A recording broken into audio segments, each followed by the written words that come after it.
Grabang idinulot sa akin ng chickenpox, napakarami ng komplikasyong ginawa sa katawan ko. Ganun pala kapag matanda ka na bago ka nagka-chickenpox. For today's mini vlog ay maiksi lang talaga tong video na to. Sana panoorin niyo po hanggang dulo. 4 AM nga ay umalis na nga kami ng bahay at papunta kami ngayon ng UST Hospital sa Maynila. At ang kasama ko pala ngayon ay si Kuya Kian. Actually lahat sila gustong sumama pero hindi nga pwede. Si Kuya Z hindi ko siya pwedeng isama dahil may sakit nga si Kuya Gian. Dahil itong panahon na to ay siya na naman ang nagka-chickenpox. At nga pala, kaya ako babalik ng UST Hospital ngayon kasi 3 days ago, sobrang sakit nga ng mata ko. To the point, hindi ko siya kayang idilat, hindi ko siya kayang itingin sa maliwanag. Kaya lang nung araw na yun, hindi ko talaga kayang bumiyahe. Kaya ngayon lang ako makakapunta at nung araw na yun kasi ay weekend, so wala rin mga doktor. Kaya ko naman, nakakahinga naman ako ng maayos. Yun nga lang, sobrang sakit talaga. Kaya hindi na ako nagpadala sa ER dahil kaya ko pa naman. Buti na nga lang paglabas namin may tricycle kaagad tapos nakasakay agad kami ng UV pagdating namin doon sa labasan.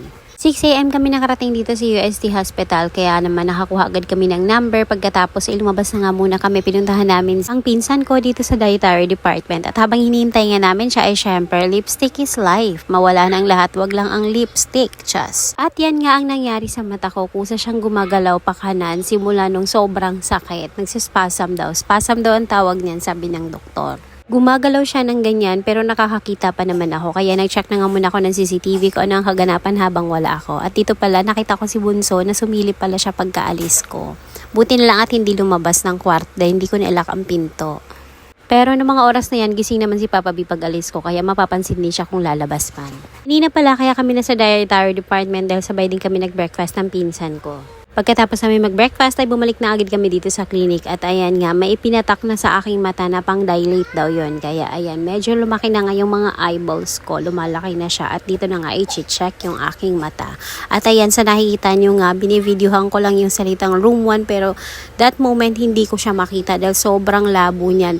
White and blue lang talaga ang nakikita ko dyan. Almost 1 hour nga ako niyan sa loob ng clinic. Pagkatapos ay si Kuya Kian nga ay nakatulog na dito sa labas habang naghihintay sa akin. Pagkatapos naman nung aking consultation ay lumabas na kaagad kami. Buti na nga lang talaga at sinama ko siya dahil itong mga oras na to ay wala ako halos makita. At sinalubong na nga lang kami dito ng pinsan ko at inihatid kami sa sakayan ng UV. Pauwi nga rito sa bahay. Hindi na ako nag-LRT. Plan ko sana mag-LRT pero sabi niya mas okay ka mag-UV dahil diretso na nga ng Valley 1. Pagkababa ng Valley 1 ay pwede na akong pasundo dito kay Papa B. May mga laboratories din akong kailangang ipagawa kaya naman bago kami umalis ng UST Hospital ay nag-check na muna kami dito sa laboratory department nila kung nasa magkano yung mga ganitong laboratories. Pero kadalasan ay wala nga, lalo na yung isang test na special test siya kung tawagin. At grabe nga yung epekto na ipinatak sa mata ko kasi maglalas daw yun ng 3 to 5 hours. Depende daw sa katawan ng tao.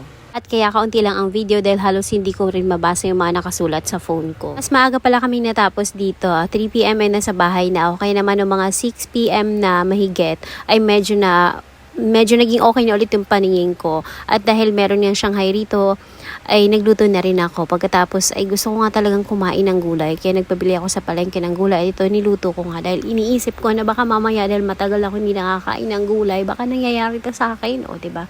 Ang OA talaga. Pero sa totoo lang, ang unang sinabi talaga sa akin yung doktor, yung cause ng inflammation ko, baka dahil nga sa virus. At dahil nga nagkaroon ako ng viral infection which is yung chickenpox nga 2 weeks ago. Baka kaya ito ay naapektuhan yung mata ko. At sa parte ng katawan ko, yung mata ko ngayong mahina kaya siya ang naapektuhan ng virus na yon. Though nag-antiviral naman ako for 10 days pero maaari pa rin daw mangyari yon. At hindi nga sila kontento sa ganung diagnosis. Gusto pa rin lang magpagawa ng mga laboratories. Yun medyo marami-rami nga akong laboratories na papagawa kinabukasan. Pero bago ko intindihin yung laboratories ay hihigop naman muna ako dito ng masarap na sabaw ng gulay. Ayun lang. Maraming salamat sa panonood. Kain tayo. Bukas ulit.